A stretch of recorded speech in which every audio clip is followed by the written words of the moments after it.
Hi guys, this is Klazart with the Dead Voice bringing you another audio commentary, and this time I'm commentating on the third set of the Protoss vs Zerg Race Wars, and this is going to be between July and Stork on Chapong Ryong. We've got July in blue at the top right hand corner of the map at the 1 o'clock position, and we've got Stork in red at the bottom left hand corner of the map at the 7 o'clock position. Sorry, July is at 1 and Stork is at 7. Sorry for giving you guys a bit of misinformation about the structure of the race wars. I had assumed that there was some coach or management or some sort of philosophy behind which players were sent out, but apparently it's only the first couple of players that are picked. After that, the player who wins gets to continue picking his opponents, and I can see the strategy of the Protoss players to use July of the Zerg team to use July to try and eliminate the Protoss players and leave Bisu isolated and leave Bisu on his own to face against the likes of Savior and Jaedong. And while I think it's a clever strategy, I think July's missed a trick here that might come back to haunt the Zerg players. Excuse me. I believe that they should have picked Bisu in the previous game because it is Neo Harmony. So actually not Jaedong, sorry, Luxury and Yarnak and Savior. I believe they should have picked I believe July should have picked Bisu in the previous matchup because that was on Neo Harmony. It's hugely imbalanced Zerg versus Protoss, and it would have allowed them to eliminate the greatest threat. And when you're in a war, when you're in a battle, on the one hand you can try and weaken your opponent's strength by taking out the weaker members and leaving the strongest person isolated. But I personally believe if you perceive someone as a threat, if you perceive them as a danger, that's who you take down first. You take them down first, eliminate them, eliminate your greatest threat first, and then it should be smooth sailing from there. July doing a good job of blocking off Stork's probe on his ramp. Stork trying to get by, and he looks like he's going to be able to get through. Unfortunately, July's second drone not coming out in time. Just trying to hide his tech. He has gone for a 9 pull. He was just trying to hide that from Stork. Unfortunately, Stork has now discovered it, so July is not going to be able to surprise him with this, but he should still be able to put a little bit of pressure on Stork, and I think July should probably straight away send another drone out to put his second hatcher down to make sure he doesn't fall too far behind in terms of his economy. July's still on a 9, and he's going to have to build 6 slings, I suppose. It looks like he's probably only building 1. I think Stork's scouting probe has gotten taken out. Stork immediately putting down the 2 photon cannons, and once again, the one thing I've noticed in this race wars is how consistently and determinedly the Protoss players are scouting. They just will not give up until they get in the Zerg space and see what's going on. And I believe this is an advice that's been given to them by Bisu. And I wonder why Bisu would want to make his potential rivals stronger for future. I suppose he doesn't really mind if they're stronger in Protoss versus Zerg. He doesn't really mind imparting advice in that regard. And a probe circling around the back by Bisu looks like to try and get a scout off, and it is going to, and this by Stork, and this is very clever by Stork because July is actually going to go and take the expansion at the 11 o'clock position, and this is going to get scouted straight away by Bisu. And July's drone waiting there. Bisu's probe is going to arrive pretty much as that hatchery goes down, probably. I'm not even sure if July's taken it, and Bisu and Stork has scouted it. So great play by Stork there. Great anticipation, anticipating that once he'd scouted the 9 pool, July was going to try and catch back up economically. And that indeed is exactly what July's doing. I think July's taking his natural expo as well. So July immediately switching up to a 3 hatchery build. This has been scouted by Stork, which means Stork will know that July's not going to be able to apply too much pressure to him early on. This is why sometimes when you are going for a 9 pool, it's better to try and get those 6 lings out and make sure that you keep the Protoss player contained, that you don't give him any information. I think July's done that very well in the previous 2 games, even though he hasn't necessarily gone 9 pool. But now that Stork knows that July has switched up to the 3 hatcheries, that July's going to try and catch up in terms of his economy, Stork doesn't have to worry too much about July putting pressure on him, which means he can produce some early units and try and put some pressure on July, and he can really get that economy going. What he doesn't want to do is let July's economy just to grow, because that's the mistake his 2 teammates have made in previous games. They've just allowed July's economy to expand unchecked, and then they've found themselves overwhelmed. It's been quite a lackluster performance, it has to be said, by the Protoss players thus far. Best put up a decent fight, but the only reason I feel he lasted as long as he did was because of Andromeda and how difficult it is to finish off a Protoss player for a Zerg player on that map.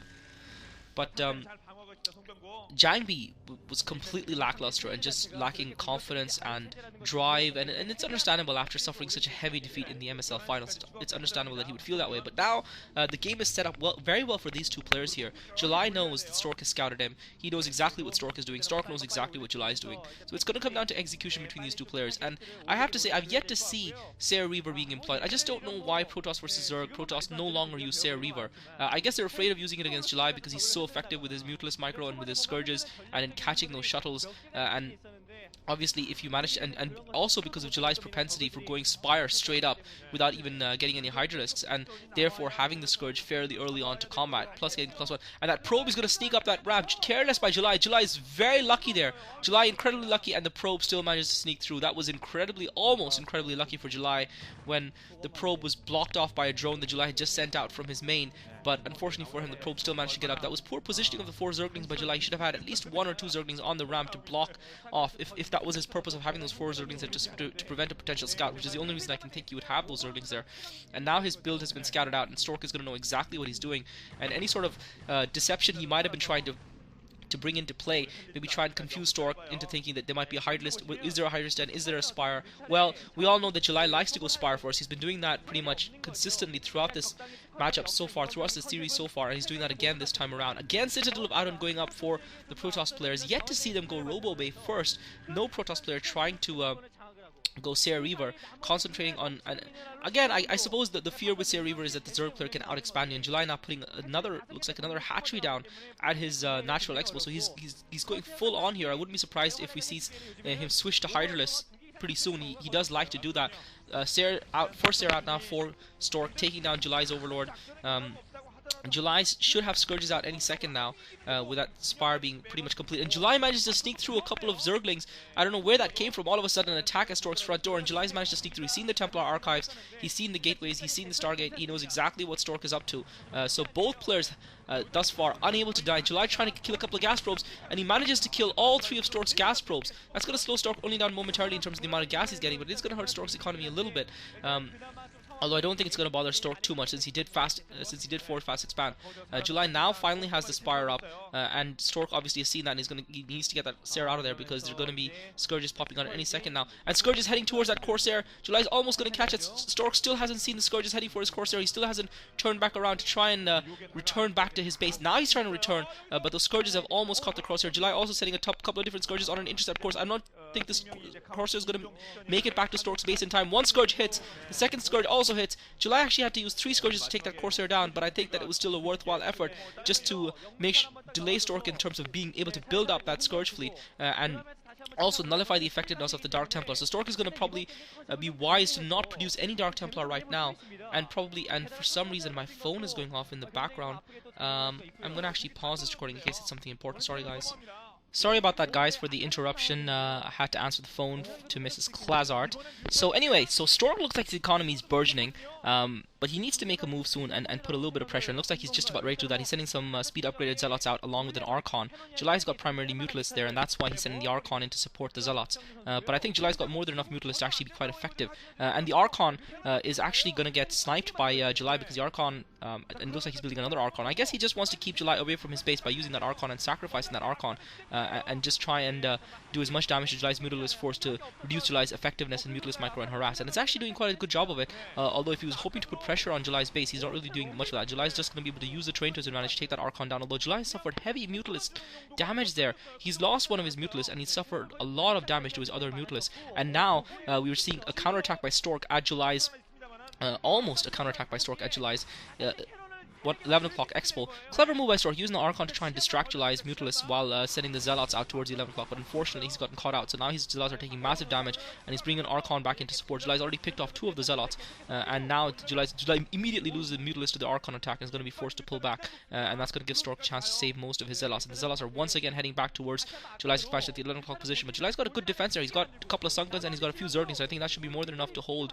against the group of Zealots that's going in, 6 Zealots going in, and if July blocks the ramp, and July now putting another creep colony down at the choke, and that's just going to slow his opponent down a little bit more. And once again, Stork's Zealots getting caught by July's Mutalists. Stork not supporting them properly with the Archon. I think if he just gone in with the Archon and the Zealots straight away into that expansion, rather than trying to monkey around, he might have had a better chance of taking it down. As it is, July's defense holds comfortably, but Stork is going to be reasonably happy with that, because July's not been able to harass him at all. Meanwhile, Stork has got his own expansion going at the 5 o'clock base, and July spotted a little bit too late. There's already 3 photon cannons up. July's got a lot of Mutalists, and July's continuing to pump Mutalists. Looks like he's not making the switch to Hydras. I guess he feels comfortable because he's got that 3 gas fairly early on, and he should be able to take this expansion down. And July's at the very least going to force a cancel on some of those photon cannons. Lone Archon coming in from Stork once again to try and push those Mutalisks away. He's also got good position of pylons behind his line to give his photon cannons sight against the Mutalisks. July is still going to be able to do some decent damage though to the... And July realizes that obviously and takes the closest photon cannon down. Great storm by Stork, but July dodges it. Another great storm.